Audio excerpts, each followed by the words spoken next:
اونا با پدر و مادر با یوردن میتیتومی ایت خان زند من بابوی بارفی یک تاکسی کی شعر میدونه؟ کنی کی میگه؟ برفی بابا شبانه برآمده از خانه پرسینش رو میافشاند تو آینه‌اش را خواند برفی لکلکی بارید همه جا شد سبسفید گفتا شد زمستان شادی کنید بچه ها آفرین چه بید کنی تیشی من بید یک تا من شما با کلمتی هم جون شیرین خیلی کرم رحمت با کی شیر میدونم خالتی ما خور بید بچه این دخترک با بیچاره در تن لباسی سبسفید مهمان بغل مهمان شده خوش آمده نامش زمستان بچه ها در پیش نازی بگید سلام بچه ها خوش آمده آفرین نومتان چی؟ صبری نبانو کنی نزدی من بی؟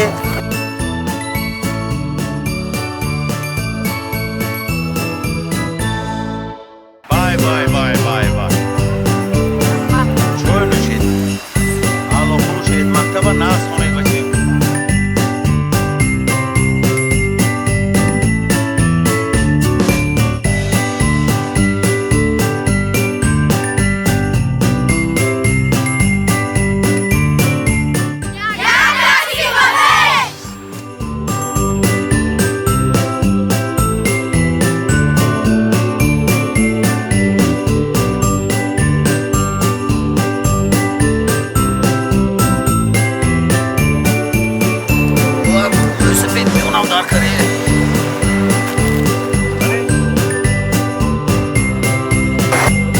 молодец. Я такси пока. Солнотон вора. شرکت یک تاکسی تصمیم گرفته است که مردم با سال نوش مبارک گوید. اکسیه هست از 15 دکبر تا 15 ژانویه اگر شما از خدمت رسانی یک تاکسی استفاده کنید شما با ایدی رقم بیاد. بعدی 15 روز جنبستش غالبا با تحفه‌های بهترین از جمله تلفن، تلویزیون، تافدان و یخدان سرفراز میگردم. خواهش میکنیم که از خدمت رسانی یک تاکسی استفاده برید. شما با یک سوال کو یک تاکسی یک شعار داره. شعارش میدونید یک تاکسی بعد میدونید شما برای اینکه شما معلوم که از خدمت رسانی یک تاکسی استفاده برید. با ما یکم و یگانه باش. آفرین تشکر اکوی عزیز. همین شیرینی از نام شرکت یک تاکسی بگذار که سال نو برای شما بردباری ها بیارد و دائما با یک تاکسی باشید. سال نوتون مبارک اکا. زنده باشید.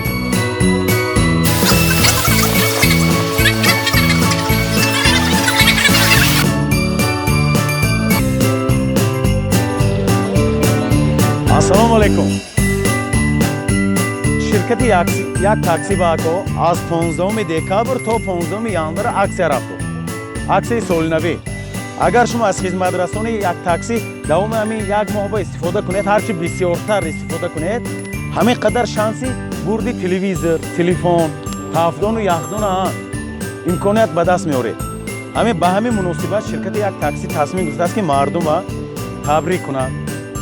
من همین یک سوال میتونم اکو شما با همین سوال ما با جواب گردونه سوال دشوار نه. همین از جانب شرکت یک تاکسی شما با یک تحفه سال نوی میتونید. از خدمت رسانی تاکسی و استفاده میبرید پنجه کم با همون کدام شرکت؟ آفرین برای انمی یک تا گفتان شده انمی تحفه شما با خواهش میکنیم که آینده هم با دائما با یک تاکسی باشید برای آنکه خودتون من شاهد بهترین خدمت رسانی نرخ ارزان کردید. با اهل عائله باشید در خدمت شما یک تاکسی سال نوتون مبارک اکا. سلامت باشید.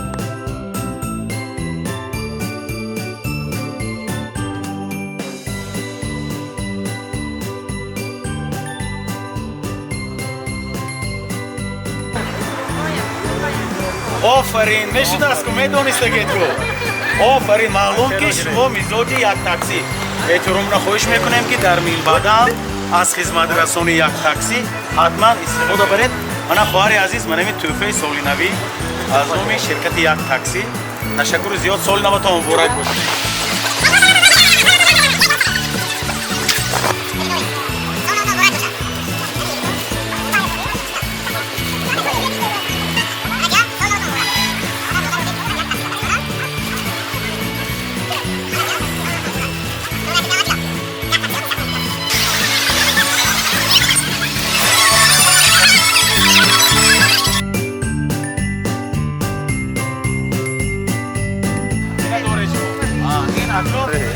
شرکت یک تاکسی بخواهند که مردم خورد بزرگ پنجکه من جانی شیرین مبارک.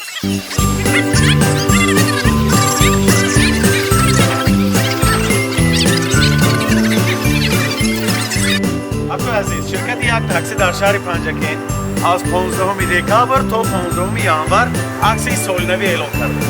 وقتی که شما از خدمت رسانی یک تاکسی استفاده میکنید دوام یک ماه و هرچی بسیارتر همین قدر شانسی بردی تلویزیون، تلفن، تفتون به دست میبرید. بنابراین خواهش میکنیم که حتما با شرکت یک تاکسی باشید. یک سوال کنم، شرکت یک تاکسی یک بهترین شیار دارد. آفرین بدونید که همین اکوی عزیز احترامانه خواهش میکنم این تحفه خاکسارانه ما رو از شرکت یک تاکسی قبول کنید. بگذار که سالی با خاصیت باشد و برای شما بردباری ها رو در سال آینده تمام میکنیم. شرکت یک تاکسی در شهر پنجکه مبارک باشد. سلامت باشید. اپی عزیز، من دیدم که شما از نقلیات شرکت یک تاکسی فرمودید.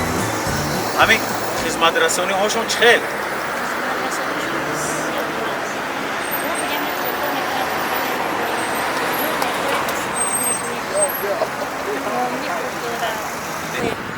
سلامت باشید. همه یک تحفه خاکسارانه ما رو از نام رهبریت شرکت یک تاکسی قبول نمایید. بگذار که سالی نو برای شما باز هم بردباری ها بیارد و امید دارم که در سال نو هم با شرکت یک تاکسی خواهید ماند. سلامت باشید. مرحبا دفعه سال نوتون مبارک باشد.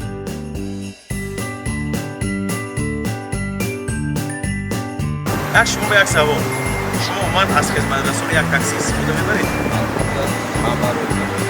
تشکر از نام رهبریت تشکر میکنم دوست عزیز. شرکت یک تاکسی یک بهترین شعار دارد. اگر دونید اما شعار چی؟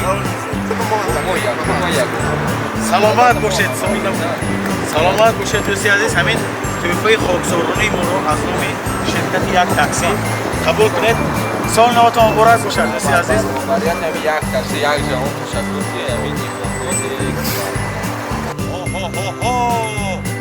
نشونیدم نگویه، نفهمیدم نگویه.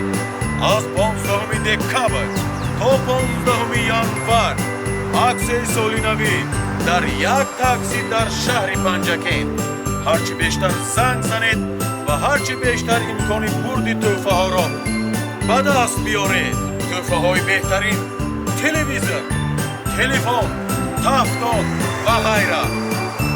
شیدام دوستانی عزیز و از خدمت رسانی یک تاکسی استفاده نمایید. یک تاکسی با ما یکم و یگانه باش. سال نوتون مبارک باشد.